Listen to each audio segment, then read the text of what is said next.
Hi, everybody. Welcome to Busy Living Sober. Busy Living Sober. Busy Living Sober. Episode 230. And you guys are all going to be so excited because guess who's back in the house? Weezie's here. Hi, Elizabeth. How are you? I'm good. Can you believe that you are going to have 3 years of continuous sobriety? We are on episode 230. We did this from date when you had I think we started at 60 days, I think. At 60 days, at 2 months, and now you almost have 3 years. I'm so sorry that this dog is going to be part of this. It's okay. The dog can be part of it. You know, Delilah always has her dog barking on her show. Right. Why can't we?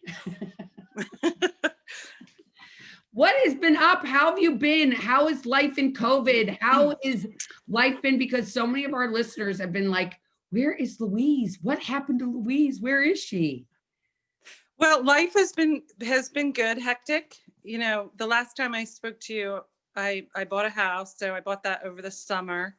You know, COVID, for us being in the business we're in, we were considered essential. So I've been working since everything started. I've been working every day. So, you know, it's been tough. We've had some cases at work, and you know, it doesn't look anything like normal or how it used to look.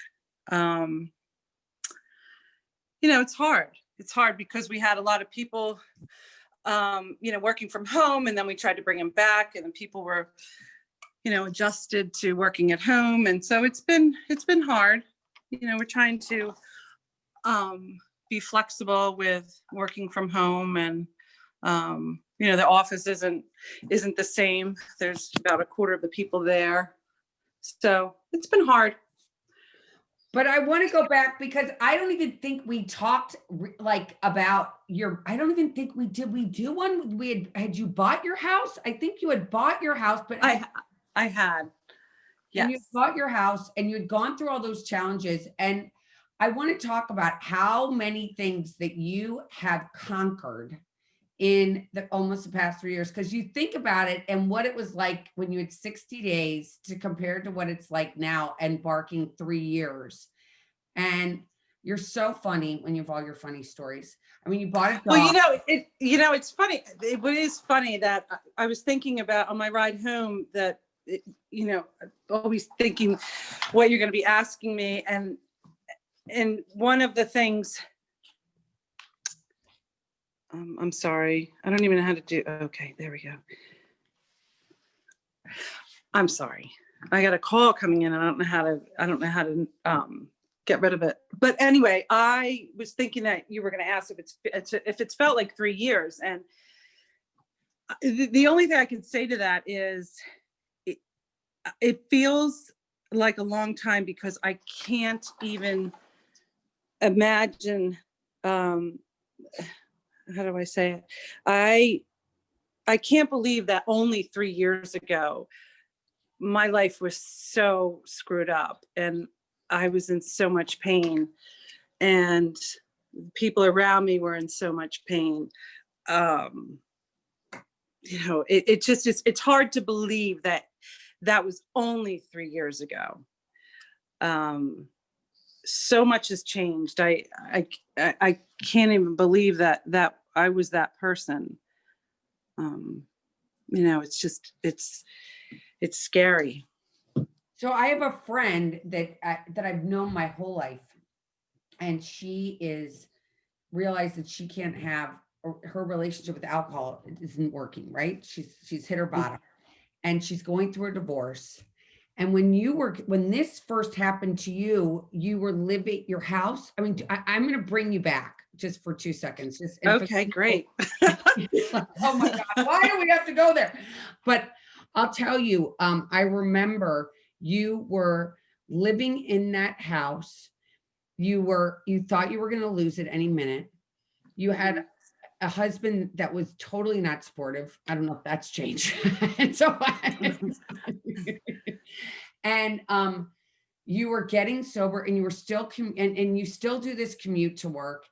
And, you know, you got through all these things that people like in the very beginning are like, and I remember you even thinking like, how am I going to, like, I've got to get, I'm going to lose my house. What am I going to do? Where am I going to go? What is my life going to look like in 5 minutes? Like, I'm going to have to lose my kids' only home that they've ever had.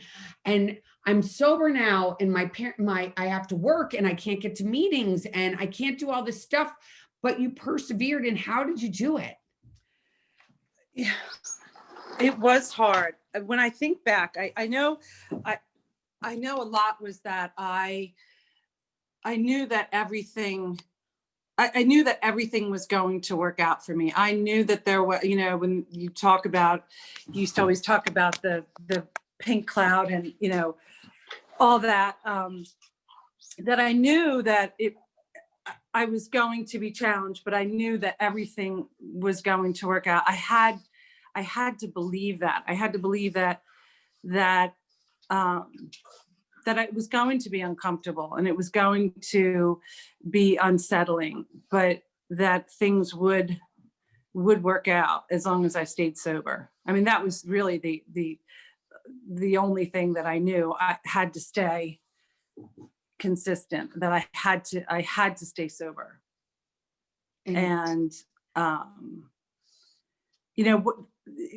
you know, since this whole COVID thing, you know, I'll admit I haven't been doing any of the meetings. I haven't, you know, and I hesitated thinking about it. I was thinking, well, maybe I shouldn't say that because I think they're so important. And I could say that I'm sorry that I haven't, because, you know, and it's not because I've wanted to drink, but there have been, let's put it this way. I know I'm never going to drink again. I never really look at one day at a time, just personally, because I know that I can't just think about today. I need to think about clear on out, like years. I'm never going to drink again. I know that for sure. But it's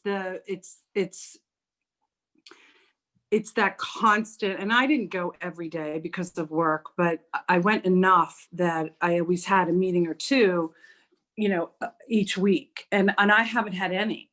And it's been, I can't say it's been hard. I haven't wanted to drink, but I definitely have those moments where, you know, I could feel myself feeling like I could isolate. I'm not acting on any of the things that I feel, which is great. It's just that they appear. And do they appear because I'm not going to meetings and I'm not getting that weekly support like I had? I'm sure. You know, I talk to a lot of people that are sober. I have conversations. I work with people that are sober. I have friends that are sober, friends that don't go to meetings ever. They never have. So it's not like I'm not surrounded by people that are sober. I am, but I have realized the value. And it's one of those things where, you know, if you don't call somebody for so long, you just can't call them. So I wonder, how am I going to get back into, or how am I going to get in the groove? I keep saying to myself, I'll go, you know, they're going to start up again. So I'll just wait, you know, another month and I'm sure they'll start back up again. And they don't. And then another month goes by. So, you know, and it was a Zoom thing. It was a Zoom. I couldn't figure it out. And, you know, I had to go on one Zoom meeting with my lawyer to finalize my will. And I finally figured it out. And I had the whatever bridge behind me it was San Francisco or Brooklyn Bridge. I don't know what it was, but I couldn't get it off. I mean, I was like, are you kidding me? My one time. And it looked like I intentionally put this bridge behind me. I'm like, I just don't want anything to do with all this Zoom stuff. But I think once I figured it out and I was comfortable with it, I'd probably be on meetings every day. Just being honest. But, and I think that I have to say, like, pre-COVID and your first year of sobriety, which I think is so important because you really it's kind of like a palm tree, right? You like plant it in the ground or whatever kind of tree, and you want it to be able to weather any storm. And I know for a fact that first year of sobriety, not only did you go to meetings all the time, but you used to bring meetings to the prison all the time. Do you remember that? Yeah, no, I do. I mean, I haven't been able to go just because of COVID. I would be there in a heartbeat if I could. It's just it's the meetings. So it's one thing I know for sure that I need to go back, not because I'm fearful of my sobriety at all. I just know that that's what works for me. And it did. And And you did it, and you had so many things that were going on that were challenging when you were there all the time. Do you remember? Like right, you'd be like rushing back from Princeton, which is a 45 minute to an hour drive, right? I mean, you'd be right. rushing back from there. Your house is like, you're like, I don't know if I'm gonna have this house by the end of the week. I don't know where I'm gonna go. And you kept going, like you didn't make any excuses. Do you remember that? Mm-hmm.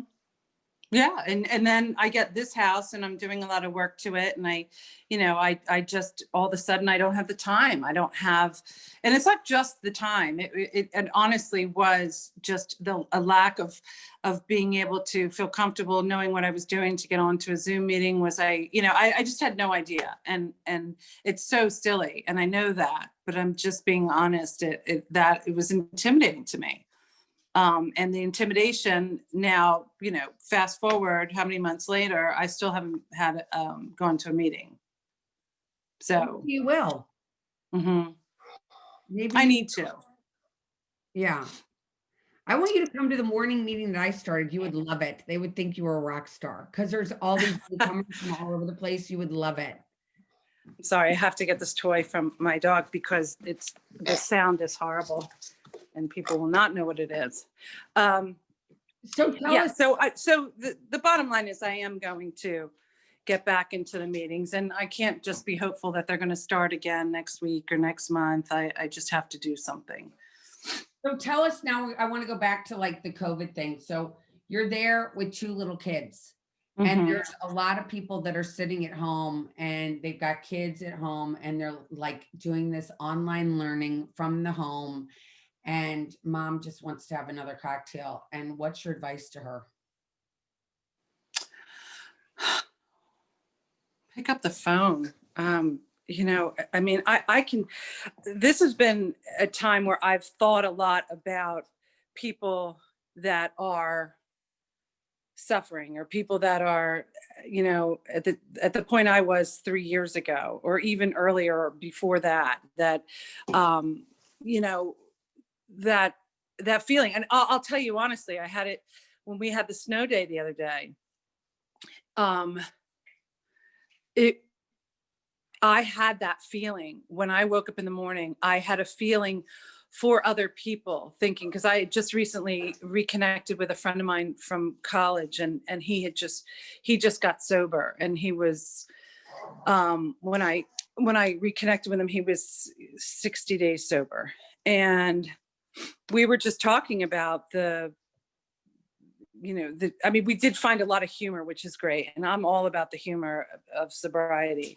But at the same time, I'm sorry, this pug. Um, what was I even saying? I'm so sorry.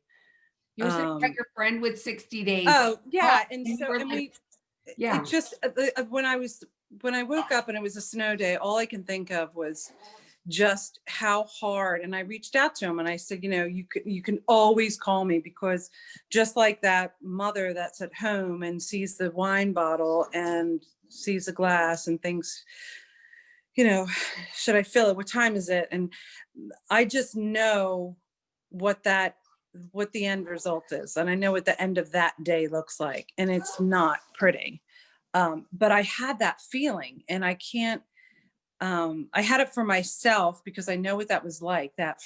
It was like a freedom that you had when there was a snow day. I don't know if I could describe it, but I'm sure you know what I'm talking about. That just, it was a warm, cozy feeling of being indoors, and it was cold out and it was warm inside, and you could do whatever you wanted because it was a snow day, and you didn't have to work, and you didn't have to go in, you didn't have to drive, which was really, it was great. It was a big bonus.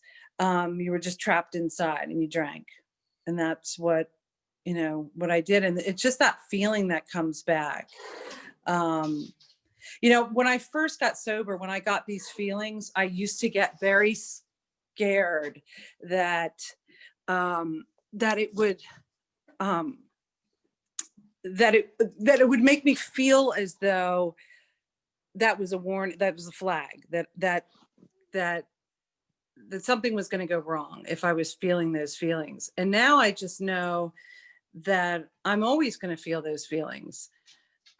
Sometimes they go out as fast as they go in. Other times I think about them maybe even more than I would ever think I would. But that particular day, the snow day, I really did think about, I just had a lot of memories of that feeling, both good and bad. For people that can drink responsibly and don't have this disease, it's a fun day to be inside and to drink if you can do it, and you could do it responsibly and you don't have a problem. Like, there's nothing wrong with it. It's not illegal. But I can't. So I think that is the biggest thing that in 3 years has happened to me, that I do know I can't drink again. And that is the first layer. Everything else is manageable for me. I know I'm going to think about drinking. I know I'm going to have moments where, I drive past the exit off of the turnpike at Willow Grove that I used to have my, my secret liquor store that I'd go to, and that I would get, my 3 bottles and have one of them on the ride home. That those feelings aren't going to go away. Now, have I driven by that exit and not thought of it? But sure I have. But 6 times out of 10, I'm thinking about it, but not because I want to get off. It's just, my God, it was such a part of my life. How could I not think about it? It would be crazy if I didn't. So that is the difference now. The difference is that I know that no matter what, I am not going to pick up a drink, because I know where it led, and everything was horrible. I mean, forget about the fact that I, almost died, but what I put everybody through. I could still see my father and my sister's face just sitting in the office, the same, it was the same conversation, the same tears, the same fears, the same worry. It was the whole thing. And I was just kind of walking the walk. And I just wasn't, I wasn't doing anything for my sobriety. And I feel that I can go back to that moment so fast. And is your relationship with your dad and your sister now totally mended? So the people that are out there that think, oh my God, I'm never going to have a relationship with them again, or it's going to always feel hostile. How does that feel today? But our relationship is fantastic. It's great. I mean, my friends, people that, I mean, I'm very open, and I've always said that. I have a very, very open relationship with my children, where we talk about it. We talk about, we laugh about it, but we also, I don't try to hide the fact that they went through some really, really awful times. I don't fool myself into thinking that they don't remember it. I remember when my mom was drunk. I remember when I was panicked trying to get to school and I knew she was drinking or already had been drinking. Those horrible, scary times, those memories, they don't go away. They don't. The difference for me is that, my mom and I never talk about it. Um, that's just who she is. And we don't talk about it. But I talk to my children all the time about it. I own it. I own the fact that they had some scary moments. They had they were worried about me. They were worried about themselves. They were in, dangerous situations. I put them in those situations. And, you know, we talk about it. There's times, and I've said this before, even now there have been times that, I'm exhausted. I just working all day and having the commute and coming home and having a lot to do in the house and with construction and everything.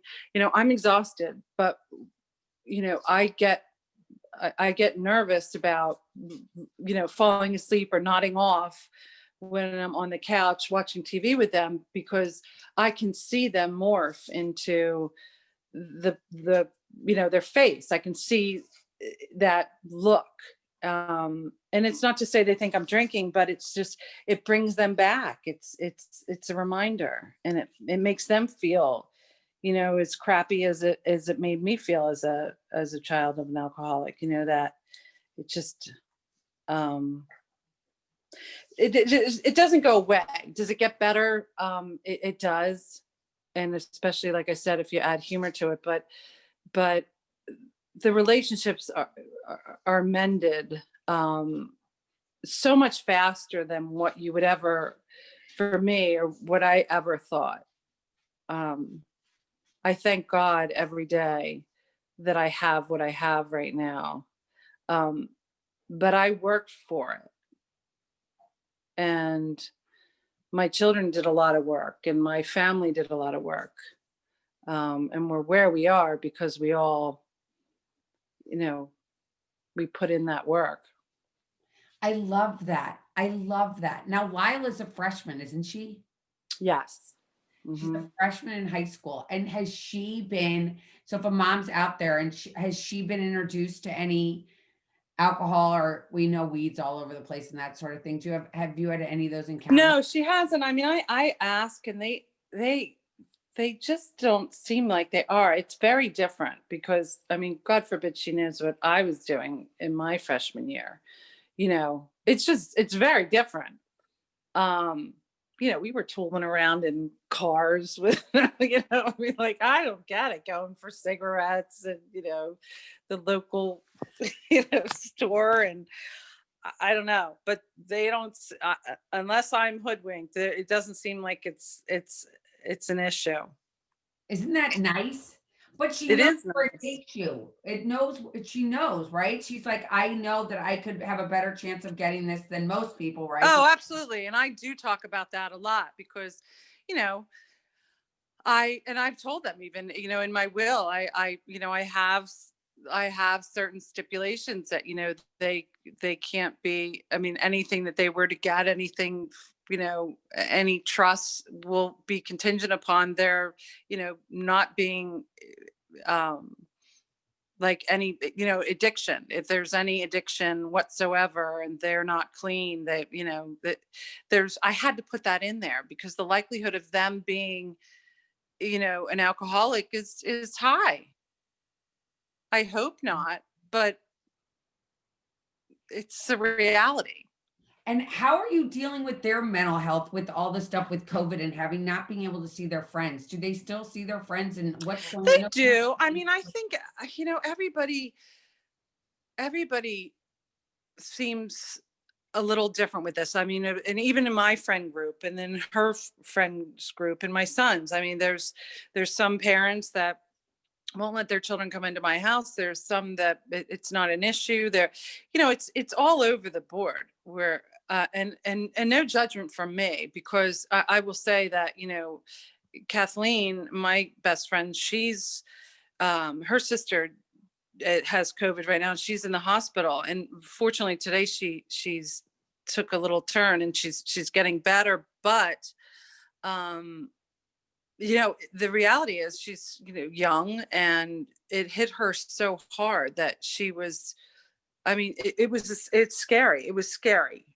She was that sick. And so it's not to say that I don't know that. I mean, there's, watch the news. I know that people are dying from this, but I think when it's close to home, and someone who's young and is healthy, and she's a nurse, and she was that sick, it worries me. And so I knowing that now, I'm a little bit more, I don't know. One thing she said to my friend, her sister said from the hospital, she said, if I was 30 years older, I would be dead. That's what she said to her. Wow. And so, I worry. I mean, my father is very laxed about it. He has traveled, he goes to work every day, and he has, a heart condition. He has pre-existing condition. Um, you know, the reality is it's everybody is different. It hits everybody differently. I know people that never had one symptom, but somehow, tested positive, but other people, it's very scary. So the kids are, they get a little bored here and there because they can't see their friends or have sleepovers and stuff like that. But they're getting used to it. And you guys are managing. And so now that it's Christmas, how does that feel? Like, does it feel like it's Christmas at all? And can you have people over? And what are you doing? And do you serve Well, wine when people come over? Like, what happens? no, that's so funny. So here, this is what I'm going to say. I was the one that wanted to be, the cool one that would go to the liquor store and buy all the wine, have it here, and get everything, whatever people like to drink, I was going to have. So my father asked me the other day, so my father's coming and my sister and her family, and they said, what do you want us to bring? And I said, nothing. And then all of a sudden I said, no. I said, you know what, bring anything you want to drink, bring the wine, and you're going to take it.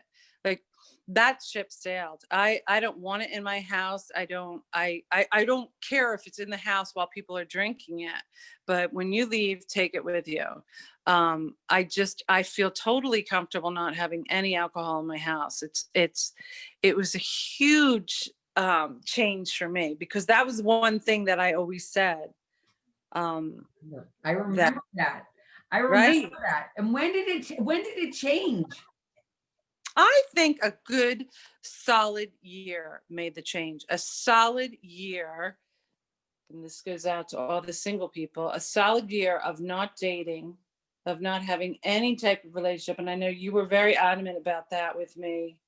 And it sounded horrible, but I did it, and it wasn't so bad. And I know the people that I know that are single and in early sobriety, put so much emphasis and have so much of their emotion is wrapped up in the whole dating scene and the feelings of rejection and all this stuff that definitely can wreak havoc on sobriety.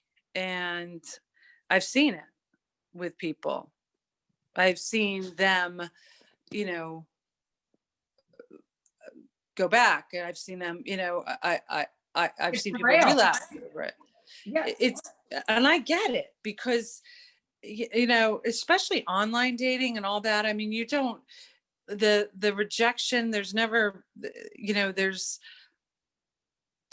oftentimes you don't even know why someone just ghosted you, or there's so much crap associated with it that can just tear you down, your self-esteem and all that. And when you're trying, that first year is critical to know yourself and understand yourself and be good to yourself. And the last thing you want to do is try to have a relationship with someone, and have that feeling of, picking away at your self-esteem and your self-worth and all that. I mean, it's such a recipe for disaster. And I don't, you know, I I try to tell people in a loving way, just don't do it. The year will pass so quick. I just got this Invisalign and I'm thinking, I have a whole year and a half, and I think, well, you know what? I mean, it will go by fast. It will, but that first year of sobriety, if there's anything I could say to people, is just just concentrate on yourself. Don't date. Don't do anything like that.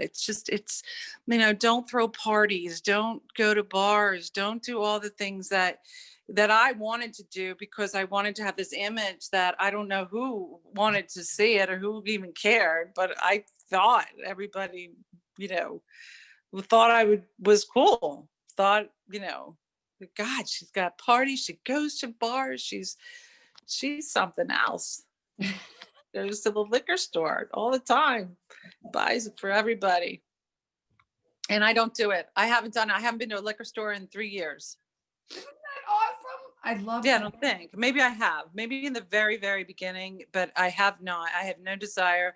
If they forget to bring their wine on Christmas Eve, they're not drinking anything, because all I have are sodas. It's fine, but it's one of those things that, and I was telling this friend of mine who I was saying, the one from college, he's doing a lot of things that, he did. He's playing golf. He's doing all the things that he did prior to going into rehab. And, it's some people, they do it and everything's fine. I just worry that people, when they say that, you can't change the or you have to change the people, places, and things, that you can't do everything that you did before. Sometimes you can't even hang out with the people that you hung out with until you feel comfortable, being around them, not drinking. It's a process. It's totally a process. And I love that you brought that up, because I remember when I would say that to you and you'd be like, oh my God, you're such a bitch. I can't believe you're not letting me do this. And Right. and do you remember that old saying, like, if you keep going to the barber shop, you're gonna eventually get a haircut, right? Yeah, exactly. Yeah, I like that. But it's true. It's true. It's true. It's difficult, but that, when you ask me when everything started, the clarity began after the year. After that. It really did. It just really, everything started to sink in. um it's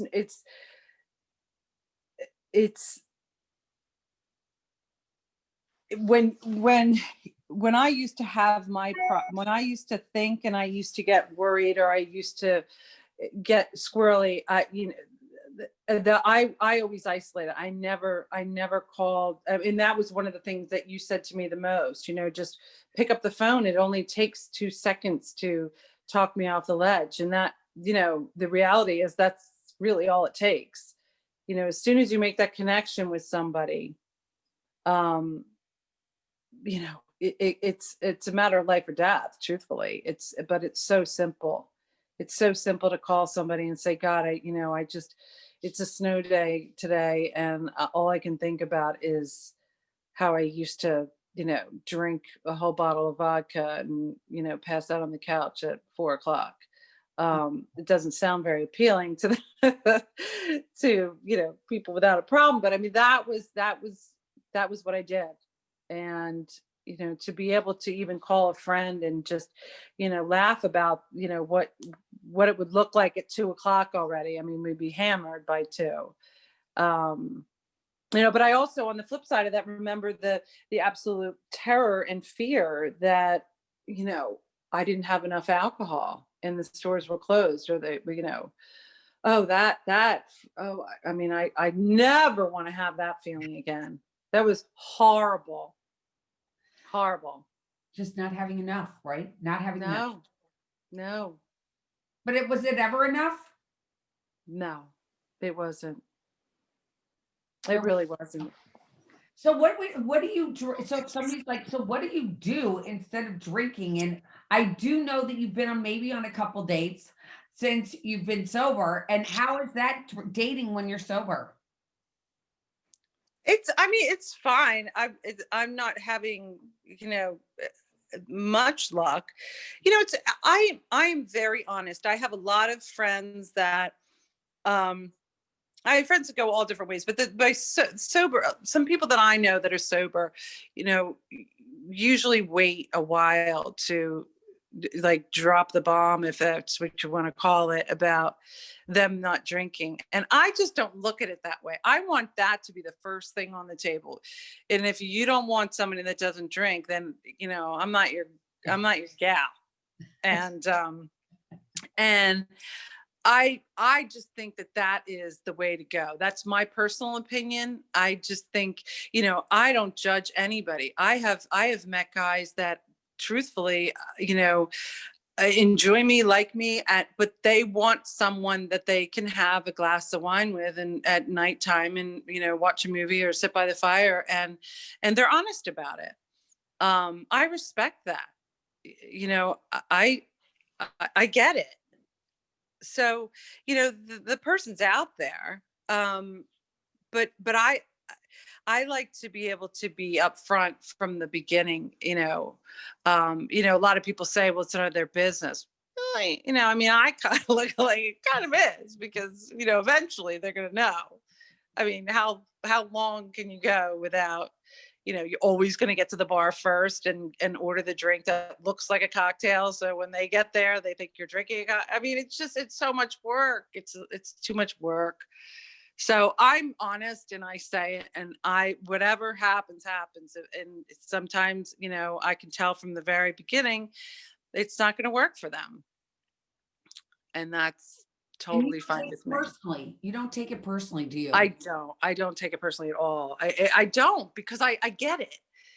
I mean, if I didn't understand it, and it drove me crazy because I thought it was being, judgmental, or, I don't think that way, because I know that I understand the appeal of it. I do. I drank, so I do understand the appeal of it. So I understand that if it's important to somebody, then by all means, I'm not it. I'm not the person for you. And I'm okay with that. There's plenty of people out there. I mean, you look fabulous. I mean, and you sound fabulous. And it's so like, Well, you forced me to get onto this video, but I did not want to get on it. And we don't go to work. I mean, this is the one nice thing about this whole COVID thing, is that you just don't care which. I mean, I'm in sweats and leggings, and I swear I wear this almost every day, but I have different black sweatshirts and different black leggings. And then the mask. I mean, what, you don't have to worry about lipstick or makeup, and so. And then I have the Invisalign. Because you used to get dressed up. Yes, but I have to say, it's very nice just to not worry about it. And it's just nobody cares. Nobody cares. I wore my slippers to Wawa the other day, and someone did comment on them, but but it's all good. I mean, this is, I pray for those people who have been stuck inside and struggling with not drinking. I do. I think about people a lot. I think about the people in prison that have had no visitors, nobody there that could come in and see them. I mean, and be a support. I know what it was like, and I know how I felt for them when I was able to go there and be a support. I just can't imagine what it's like now. And think about how many people right now are going, like, that's the one thing the news doesn't really talk about is how many people are dying of alcoholism during during COVID, and the mental health that's going on in people's homes, and people not. I didn't even realize this till I had a guest on that talked about. She was a therapist. I can never say that word, but she was a therapist, and she said people are not even turning on their Zoom cameras when they go to work meetings because they don't want anybody to know that they're either A, drunk or B, hungover. But Or doesn't that make sense? C, or C, they're leaning away from, the camera to have a sip. I mean, I've heard that from people that, a lot of people are drinking at home. I know. And we would have been drinking at home for sure. Yeah, I mean, at the end, I was drinking at work, so that really, I can assure you that I would have been drinking at home. So, it's, and just and just the change in personalities and the anger, and people that have lost their jobs and don't have the money and don't, Hmm. what do you spend your money on? The alcohol, or feed your family, or I mean, it's just it's so it just snowballs into such bigger things, and it's a tough time. It's a really tough time. And so, what would your advice be to somebody who's listening and they're like, okay, I know, because I think that people need to go back and listen and watch you from when, because we actually didn't do video back then because I didn't do this. I didn't have a YouTube channel. Remember, I didn't have a YouTube channel. Hmm. Thank God, but I didn't when you had 2 months.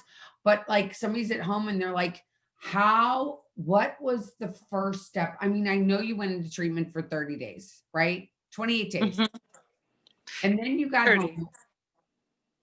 Was it 28 or 30? I don't know. I can't remember. I think it was 28, but I'm not sure. I'm not sure. We're gonna have to go back and listen.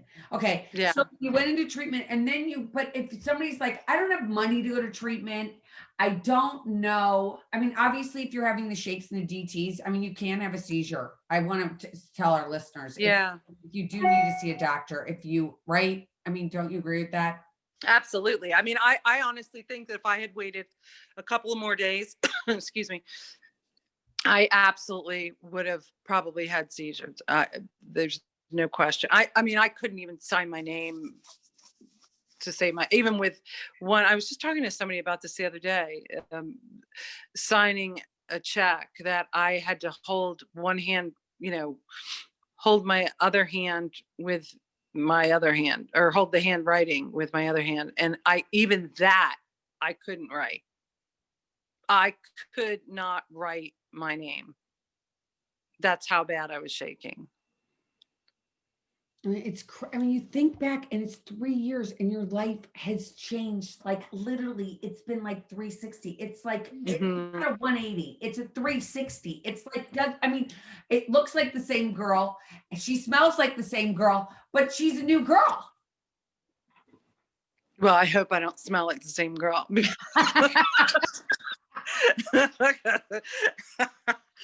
Because I reeked of alcohol. I love you, Weezie. You're so funny. But yeah, I mean, it has been.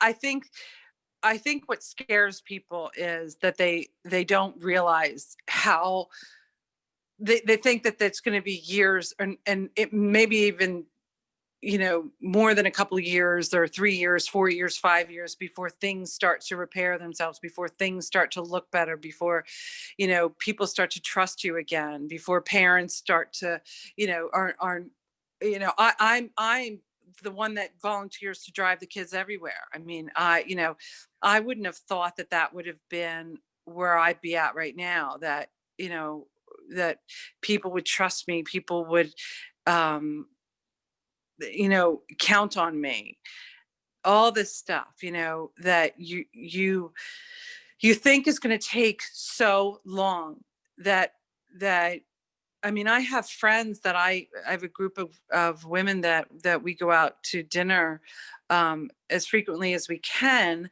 Um, and, they're people that they don't have a problem, and they'll have a glass of wine here or there. But, event like over time, it's just become nobody even thinks about drinking. And I used to be so focused on that when we get together, to make sure that, you can have a glass of wine, don't, do whatever you want. I love the smell of it, drink it in front of me. I love it. I like, but now I don't, it just isn't even, I don't even talk about it.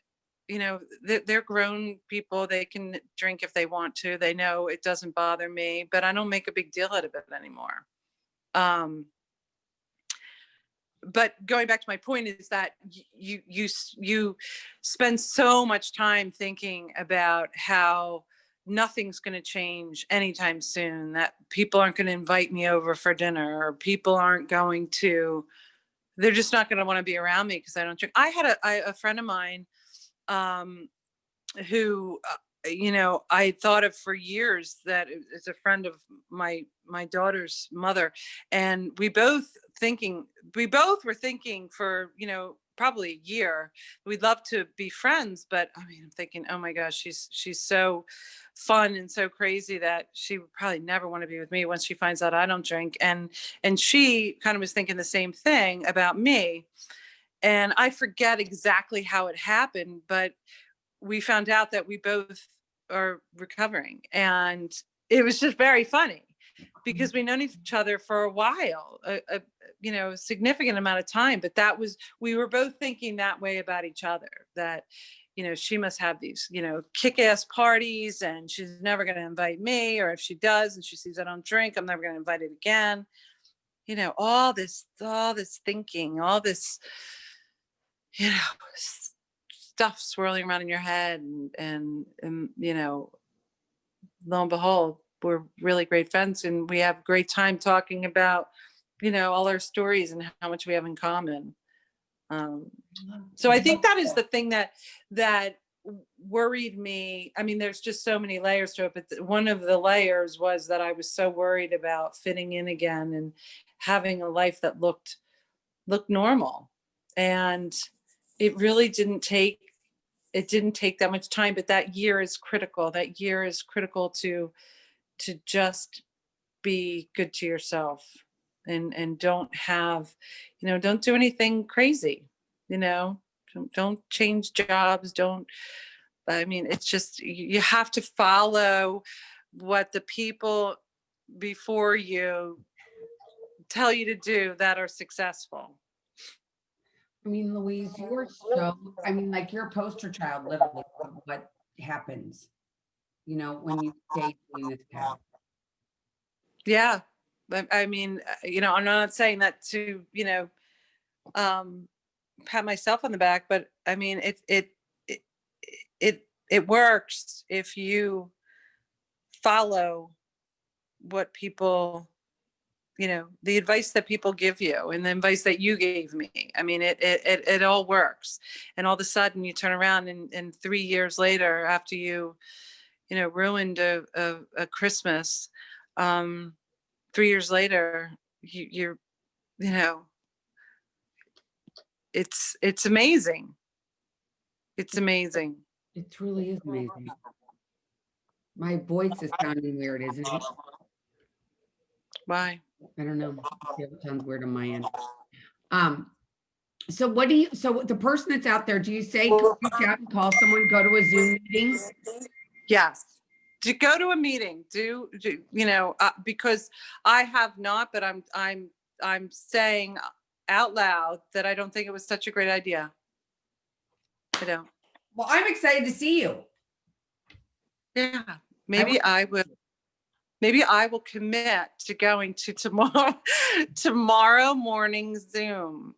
And what do? I just okay, I'll figure it out with you later. But I will go. It's the same number we just got on. It's the same exact thing. You're just going to go there again. You're just going to come to the same number at 7:45, 8 o'clock tomorrow morning, and it will perfect. And you can follow up with everybody and say whether I showed up or not. Exactly. Because then I'm going to post this podcast so everybody's going to be able to listen to you after the meeting. Okay, great. Does that sound good? Because people Sounds have been good. asking for you, and I'm so glad to see you. And will you come back again? I will. You Yeah, promise? I miss this. I really miss this. I But now I know how to really, go on Zoom. I really am so excited because I've missed you, and I know I harangue you sometimes. I'm like, come on, will you come on? Will you come on? Will you come No, on? I know. And I'm sorry that I haven't, but here I am. And it's almost 2021 because you're committing to 2021 coming on maybe once a month, maybe, or maybe once every couple of months. I'm not going to push it. No. It's fine. I'd love to. It's been awesome. Thanks so much, Louise. Thank you, Merry Bizzy. Christmas. Yeah, Merry Christmas to you. And Merry Christmas to all of our listeners. Now, if you're out there and you feel like you want to pick up a drink, you can reach out to me and I can give you Weezie's information. You can reach out to her, right? Absolutely. Please reach out. Don't do this alone because it's too scary to do it by yourself, isn't it? It is. It is. And it didn't work for me. But No. once I reached out to people and once I, called people when I was feeling antsy or, whatever, depressed, it's just one phone call and it makes a world of difference. Huge world of difference. I love you tons. I miss you. And I really can't wait to see you. And I Okay, well, I will talk I'm to gonna you. see you in the morning. But for everybody Okay. listening, you know what Great. we say at the end of this? What do we say?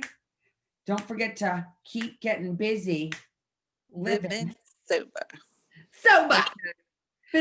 Sober. Sober. Okay. All right, everybody.